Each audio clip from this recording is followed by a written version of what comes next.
Hi, and welcome to today's episode of Women's Health Unwrapped. I'm joined today by Harriet Hills, who is a nutritionist and a gut health specialist, working with women to help them sustainably lose weight and fuel themselves so that they've got energy to really feel their best.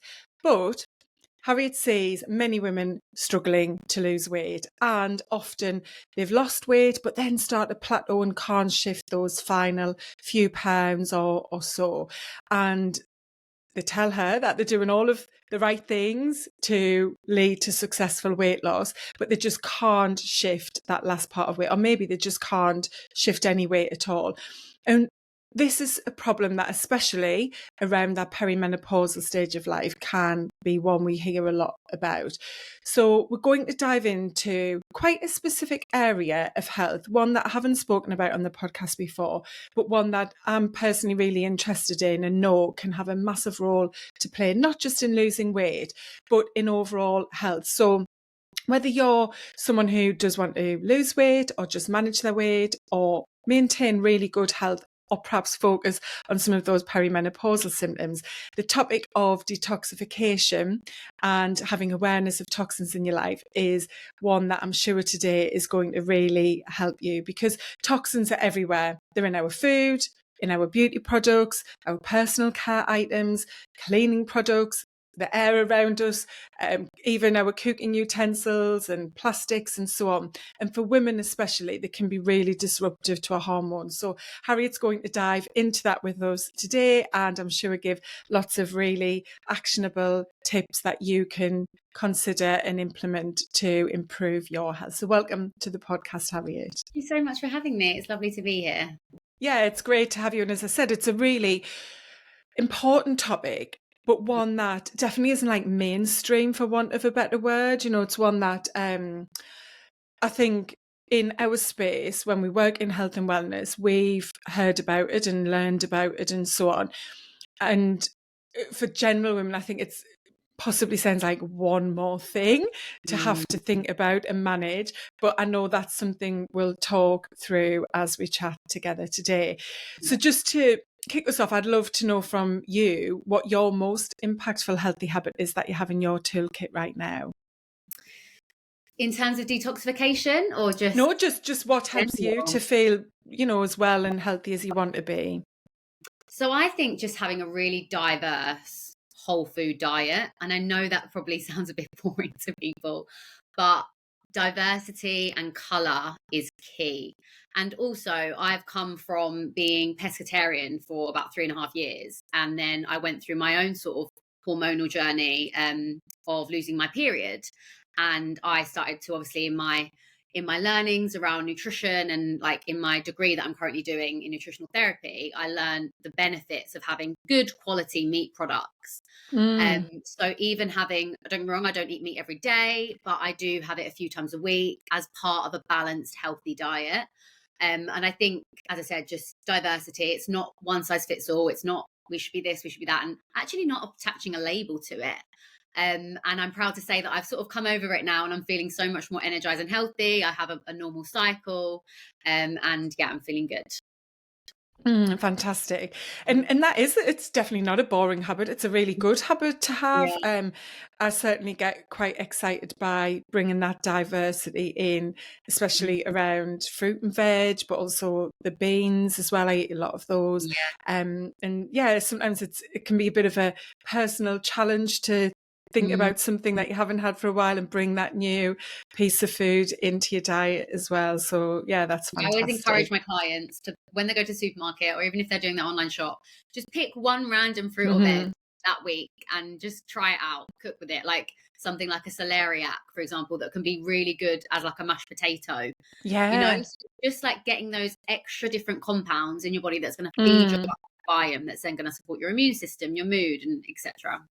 Yeah, and that's really funny that you mentioned celeriac, because a few weeks ago we'd gone out for Sunday lunch and celeriac was one of the vegetables that they served, and it was so nice, and it was a veg that I've never used at home, and so I literally bought it a couple of weeks Lovely. later Yeah. and did exactly that. I think I more pureed it than mashed it, and it was so nice. I can't say the rest of the family were that excited Mm. about it. But for me, it was, it was brilliant to try It makes something great new. chips as well. You could like Oh, put them in does it? yeah, like chop them into like wedges, put a little bit of olive oil, salt and pepper, and in the oven, they're great. Oh, well, I'm definitely going to give that a Yeah. go. Thank you. So you touched a little bit there, Harriet, on your menstrual cycle stopping. Yeah. And I wanted to kind of explore what happened with you that led to you embarking on this career in nutrition. Yeah. So if we start at the beginning and I can sort of end towards my more recent experiences. So I'm a theatre school student. So well, I was. So I Right. went to full-time theatre school in London from the age of 11. And I was always dancing, always active and on the go. So fitness in the non-conventional sense was always a big part of my life. I was always performing and moving. And then at 18, after all of that studying, I then decided I was like, this isn't for me anymore. But and much to my mum and dad's disappointment, bless them, I do strongly believe that what I do now as a nutrition coach and the workshops I deliver and the podcasts I appear on and all the performative side of things has been truly transferable based on what I went through at theatre school. I then, after working a few different jobs, I then became a fitness instructor, and then decided to saw the link between healthy eating and how that can fuel my energy needs. Then I moved into continuing the fitness instructor job, moving into the CBD wellness world, in a marketing role. So for the last sort of like maybe 9 years, I've been working in the wellness industry in many different facets. And then I then got into healthy cooking and documenting it on my Instagram. And then I was like, actually, I want a certification in nutrition. So I got my nutrition coaching qualification, and I also got some like additional ones in sports and fitness. I have my level 2 gym instructor. And then I started working with clients. Also, sorry, I should have mentioned during that time or just before that time, I developed IBS. So it was completely unexplained at the time. At the time, I was getting up at 5 a.m., going straight to CrossFit, drinking black coffee, training fasted in a job I didn't particularly enjoy. And I just think the impact on my nervous system and my hormones were completely shot. I was probably eating more like ultra processed protein bars because I think then there wasn't even that much knowledge or education around ultra processed foods. I still had a healthy diet, don't get me wrong, what I thought was a healthy diet, but there was still those processed things. And I had such bad bloating and such bad bowel habits where I was just so constipated. And this lends itself really well to this topic of detoxification, because if we are not excreting at least Mm. once a day or at least every other day, we're just marinating in our own toxins. And this can then lead to our brain, and it all really plays havoc in our body. So that period of IBS that I gladly got over through a more whole food diet, and I think mainly actually managing stress and leaving a job that really did unfulfill me at the time, and then pursuing something full-time in wellness, my symptoms subsided. And I truly believe that I was supposed to go through that in order to help other women overcome their gut health, because it's one of the things I just love supporting other women with. And just teaching them how to nourish their bodies and also calm their minds and feel a little bit in tune. So that's Mm. like that part. And then I can also now talk to you about more recently with my period. So I was on the contraceptive coil for about 5 years. And then I had that taken out a year and a half ago. And they said your period will resume within a matter of weeks. And weeks went on, months went on, and 18 months later, and I'd been to the NHS after like a few months, and they just said, no, they won't do an ultrasound yet. Just keep waiting, just keep waiting. After 18 months, I went back to my GP and they said, oh, we'll go on the pill. And I really didn't want to put more hormones in my body. And it's a bit of a fake period. It's not like it's come Mm. naturally. So I was set on not doing that. And even my mum was like, just go on it. Like, like it might stimulate something. And I just was really strong in not putting anything else in my body. I just wanted to do it fully holistically. So over the last year or so, I've been prioritizing more low impact workouts, less high intensity. I've been managing my stress better, feeling totally more aligned and fulfilled in my career as a byproduct. And just really focusing on nourishing my body and eating when I'm hungry, as opposed to like sort of putting it off as well. And then also coming out of a relationship that wasn't aligned or wasn't right for me, and then eating meat again. And sorry, I should have mentioned I live in Dubai full time, but I come back to the UK for the summer, and I started to really implement all these things, eat more meat. I'd left the relationship, and literally about 4 weeks ago, my period returned. So I did it fully holistically. I didn't put anything in my body. And it was just a great feeling knowing that my body is actually doing what a female body should be doing. Yeah. And yeah, that's led me to here. Mm. Yeah, it's such an interesting story. And you've touched on quite a few things, which I'm going to highlight because Mm. you are a nutritionist and you're doing your nutritional degree as well. Yeah, food And therapy. that's your, core focus. But you've touched on exercise and movement, stress, having a job that's maybe purpose-led and fulfilling, Mm. managing your relationships, that's healthy. Mhm. So all of those things have come together, and you've been aware of that and intentionally, maybe not straight away, but realize that they are connected. And that's something that I just want whoever's listening to focus in on, because when we talk about weight loss or diet or, just eating generally, it's often, for many people who aren't trained or have knowledge in this space, it's just done in isolation, like of that thing, isn't it? It's just like, well, I have to cut calories, I have to eat less, I have to restrict sweets and chocolate, and I have to do this. And it's often from that place of restriction, denial, deprivation. But they don't look at the other pillars of health, all of those things that come together, that Yeah. that have to be aligned, because as you've found, and I think explained, the mind and body is so connected that we Mm. could be putting in really nutritious food, but that doesn't necessarily mean we are going to feel healthy if we're highly stressed, over exercising, and maybe doing Mm. that at perhaps a time in life when our hormones can't cope with that amount of cortisol being released from quite high impact stressful exercise. So it's just so interesting that, this is what we need. This is what we're trying to help other women to realize and do, is looking at all of that together, as you say, in that holistic way, to take a 360-degree approach to get the results that you want. And food is such a huge part of that. But likewise, the other pillars are as important. Everything has its role to play in building strong health, doesn't it? Absolutely. And this is why my signature one-to-one program is a blend of nutrition, mindset, and movement, because Mm-hmm. you can't have one or the other. And a phrase I recently used to a client, I was like, I'm here to support your mind, not just your menu. Because you could be eating the best diet ever, but be eating on the go, eating really stressed, not having enough sleep, and the way that your body digests that food is not going to end in a good result at all.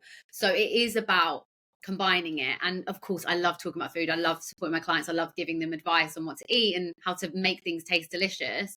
But if their mind and their well-being and their nervous system isn't in a good place, Mm-hmm. it is the biggest missing piece.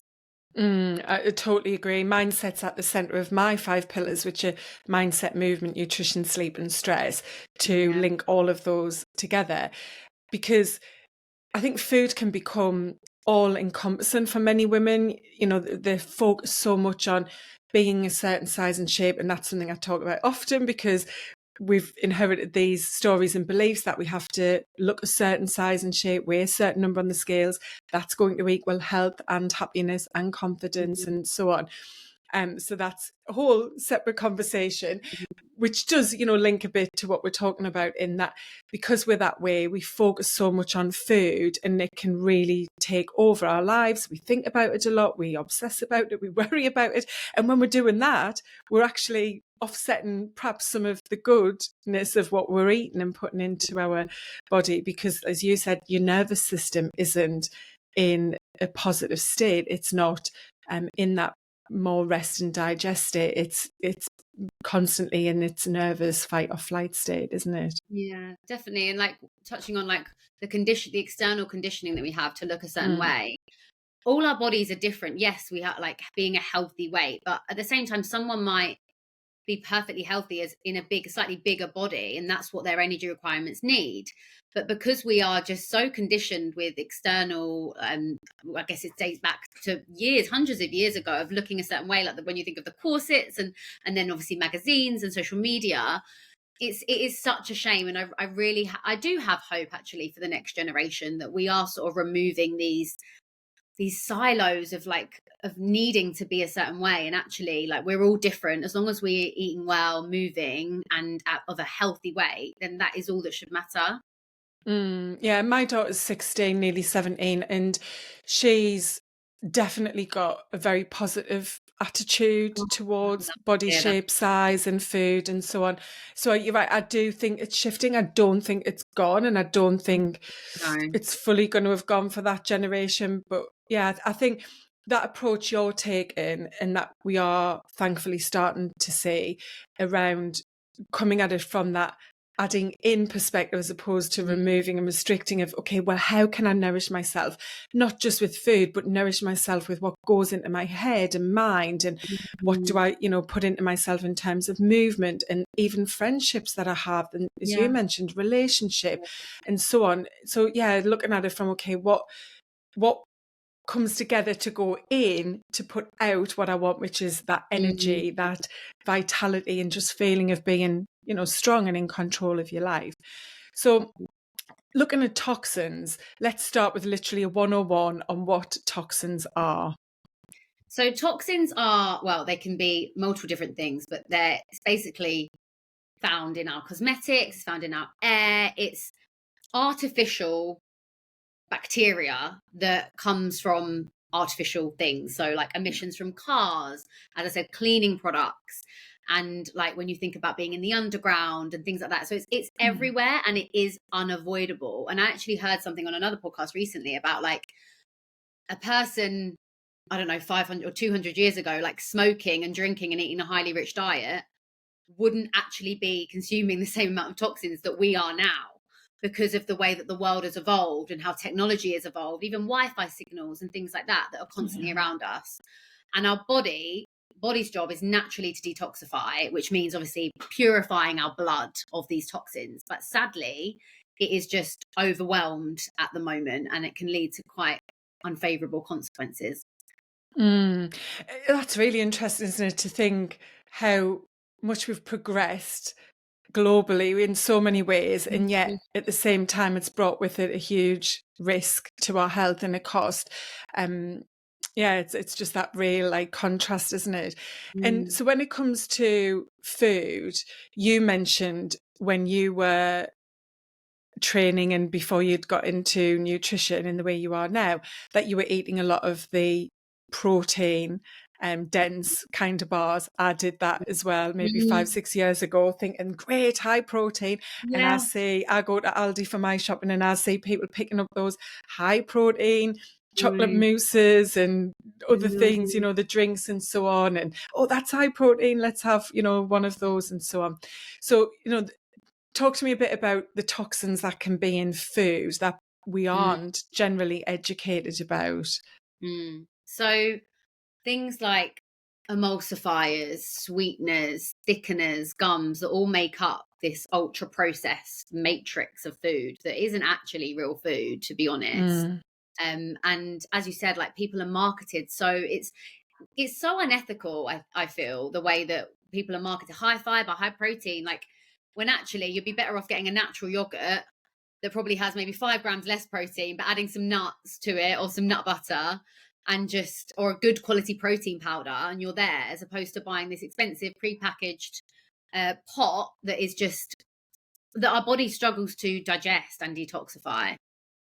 Yeah, it's incredible how many people I hear talking about that they're eating healthier and that they've cut back and so on. But then when you Mhm. hear the food choices they're making, they aren't what you would consider healthy food.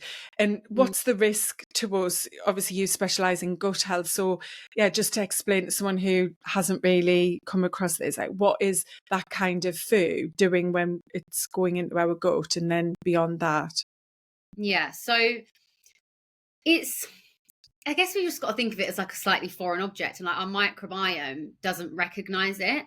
So, especially with, so for example, sweeteners, like if we think we're having sweeteners and our body, we think we're doing the right thing by not having sugar, but actually, our body recognizes that sweetness. So it sends signals to our brain, and then it can actually lead to further cravings for sugar later on. And also there's research, the research is still quite young in this area, but it is supposedly disruptive for our gut microbiome. Whereas like eating loads of vegetables and plants is going to nourish our gut microbiome, having something artificial is going to negate all that good work. Yeah, one of the examples I sometimes use is around like Coke Zero or Diet Coke, Mm, and people who are trying to be good. That's mm, the phrase often used, isn't it? I'm yeah, being healthy, I'm losing weight, but I have like 3 Diet Cokes a day.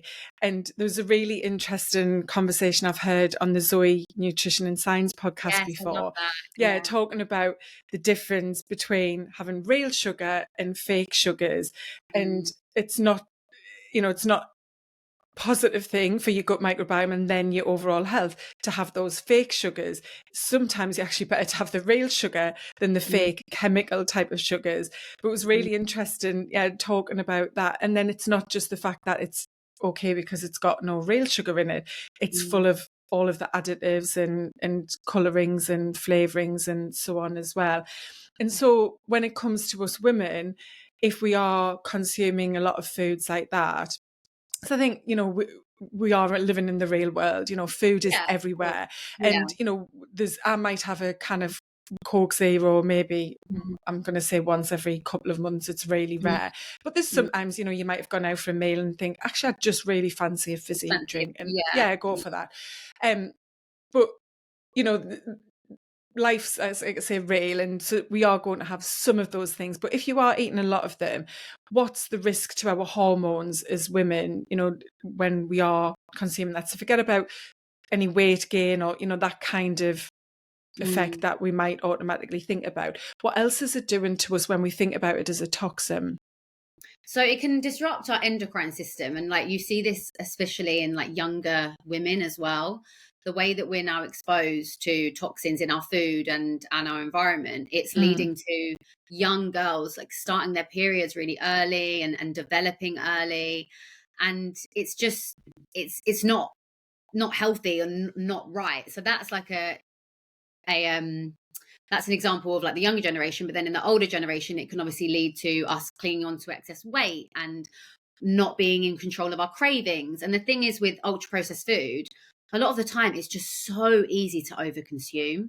Like when you Yeah. think of like a bag of, I don't want to name brands, but like a bag of buttons or something like that. Like you can't just have the one handful. Like it's so moreish, and it doesn't matter how motivated you are or disciplined, it can just lead to the overconsumption of food. Whereas if you were to eat an entire apple and sit and chew on that, you won't want another apple. Like you'll be satisfied. So I think from an endocrine disruptor perspective, from the younger generation and the older generation, but also from just overconsumption of badly processed foods. Mhm. Yeah. And for, my work is obviously with perimenopause, menopausal women. And at that stage of life, when our hormones are becoming imbalanced because of those hormones fluctuating and the impact they have on the other hormones, which make up our endocrine system, as you shared, we can't afford to have more disruptors coming in, can we? That's the thing. And I think when so many women feel that shift in their weight or just the shape that they are, lots of women will say the scales haven't changed, but I can't fit into my clothes, because we start to shift that weight, that fat, visceral fat especially, to that middle part of our body. That's because our hormones have changed and the balances in disrepute. So when we then put more toxins in, that's adding to it. So I think food's one area that we can have an intentional choice towards, isn't it? Definitely. And I think as women, it's hard. Like, obviously, majority of my clients are between 30 and 50 or 50. So like a lot of them are either perimenopause or menopause. And what I find is, like, it's this stubborn belly fat, and it is a buildup of estrogen. And sadly, it is just part of life. It's our body sort of trying to keep us safe. And I know it's hard, and like I obviously want to like look a certain way, and obviously I'm younger now, but like you just have to have a little bit of self-love and self-care, and know that as long as you are doing the right things and you're feeling good and you're detoxifying as best as you can with like the simple tips that I like to share, then you're doing a good job. And no one actually really cares what you look like. They're only worried about themselves. Yeah. So let's kind of split this up into two parts. One is reducing the toxins coming into your body. So you've mentioned lots of the different environmental toxins, like the things in your home, obviously things outside in the air we don't have any control over. I'm sure we're going to choose to wear a mask when we're traveling around and in public transport, especially our busy cities and so on, like we did in COVID. But you know, there are certain things that we could at least consider to think about to reduce toxins. But then also the second part is, how do we detoxify, as you say, because our body is built to remove those toxins to keep our body in an optimal state. So what would be some of the simple tips you'd share then, Harriet, to help people work on those two sides of things? Yeah. So a few things would be leaving your phone on charge outside of your bedroom overnight. So you're not exposed to like the electromagnetic fields and things like that whilst you're sleeping. Also, and look, I do own AirPods, but wherever possible, if I'm stationary, I do put in the wired earphones, because obviously Oh, AirPods interesting. radiation. So pick your battles, like you can't be perfect. And then in terms of things you can do, I'm a big lover of dry brushing. So before or after a shower, I like to do after a shower, because then that's to moisturize. But this can really activate your lymphatic system and just help your body excrete toxins and just like work it towards your heart and get your bloodstream working and moving. And then secondary to that, or not secondary, it's as important, but just keep moving, exercise, keep your body moving. I always say to my clients who work from home, or even just work a really sedentary job, like every time they go up to make coffee or tea, like do 10 squats or do a few lunges, or just shake your body. If you don't even want to do any conventional treatment, just shake your body and just get things moving, have a little stretch, because sometimes we can just lay a bit stagnant in our body. And then there are things like drinking filtered water, obviously organic produce. I listened to another podcast, and this will shock you, but they compared a punnet of strawberries that were not organic, and they blended them up and they tested the pesticides. And basically there was so much pesticides in this that you could have used that same material as another pesticide to protect on the fruit.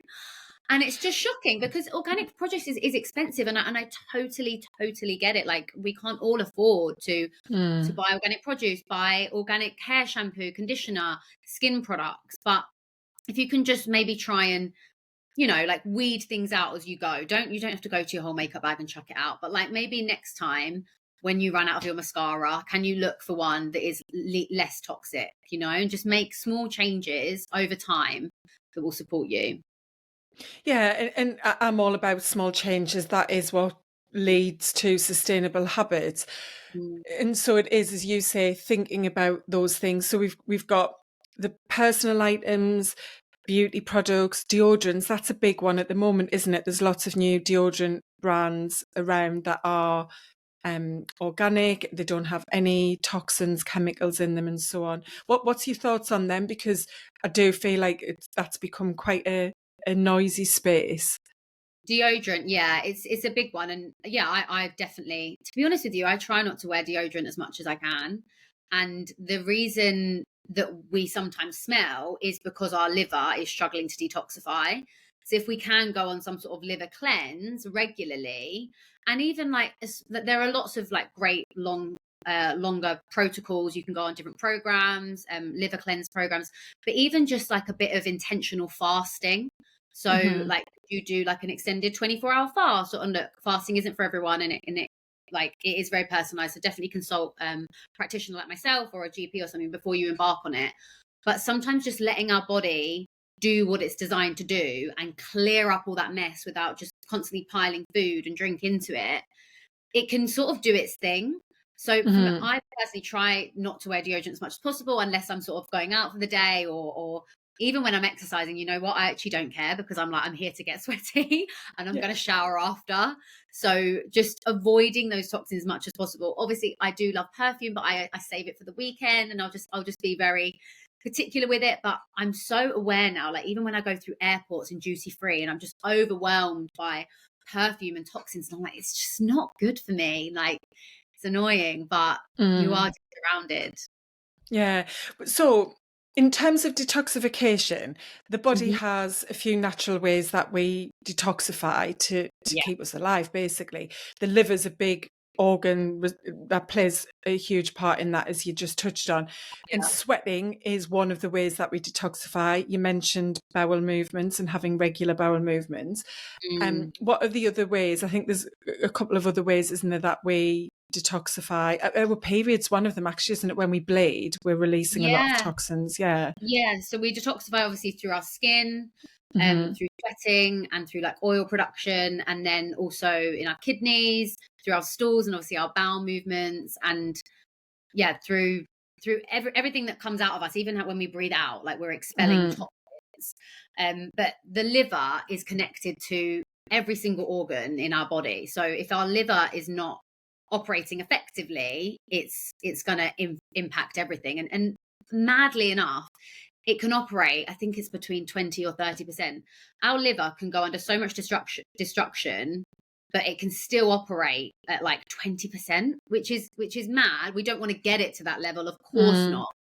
But we can. Our liver is also incredible at regenerating. So if someone is heavily over toxic, and maybe leads a very poor diet, and if they just want to have a complete lifestyle change, they can rejuvenate their liver, which is absolutely amazing. And I think that gives a lot of hope for people out there.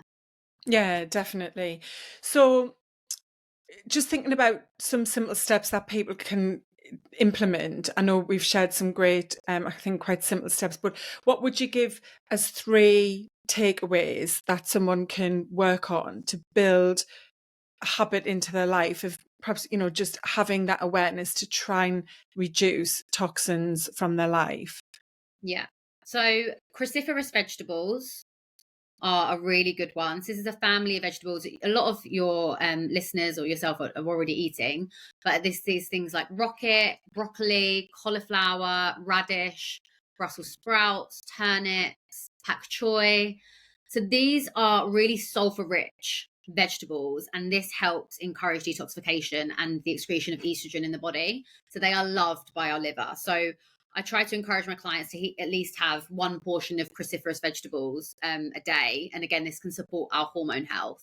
So I'll definitely say that. Tongue scraping in the morning, a really, really simple one. Because you wake up with obviously bacteria on your tongue from overnight. So if you can scrape that away in the morning, and then eating organic, or even just washing your fruit and veg really, really well before eating it, will help remove some of the pesticides. Yeah, and I know you touched on the cost of organic, and I've definitely talked about this on a different podcast episode, in that, like everything when it comes to our health and wellness, you can only do what works for you. And sometimes that's going to be financially related. Sometimes it's personal choice, how your family dynamics are. If you've got young kids, certain things can be harder to do. So you have to look at the variables in your life and choose what matters the most for how you're feeling right now. And Yeah. organic can be expensive. I've certainly heard Tim Spector on Zoe talk about, if you can't afford organic, try to at least buy organic beans. And he's explained why Yeah. organic beans are much better than normal tinned beans, and certain other veg. I think he'd mentioned a couple of particular things. But yeah, this is about like finding ways to reduce the toxins in your life, but also Mm. looking at, well, how am I feeling right now? And are there any kind of symptoms that you would highlight that might be an indication of, oh, that's a problem with that kind Yeah. of toxin, Yeah. or something? Yeah.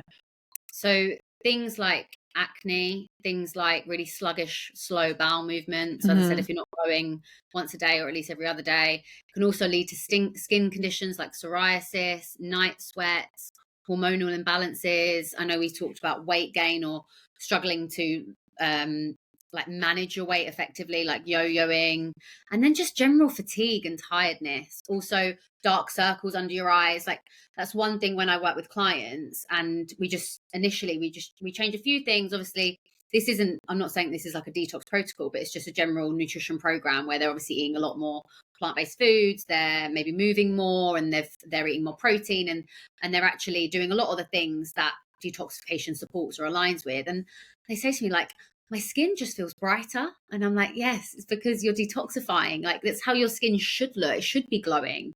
And I think we just get caught in thinking that, like, oh, we're tired, that's why we've got bags under our Mm-hmm. eyes. But it doesn't have to be that way.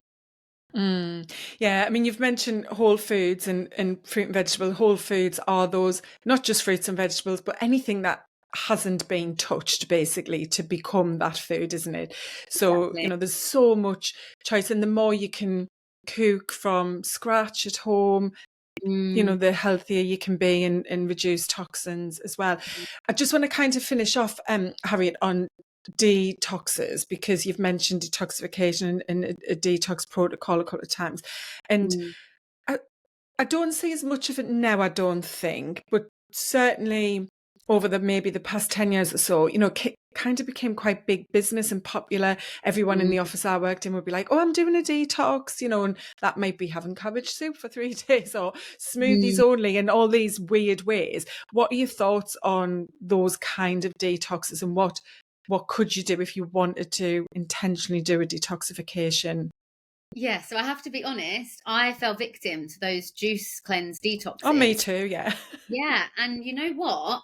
It's not until I really started to study nutritional therapy. Before that point, I really hated the word detox because I would just associate it with those horrible juice cleanses I did, which are probably just so rich in sugar and fructose that went straight through my bloodstream.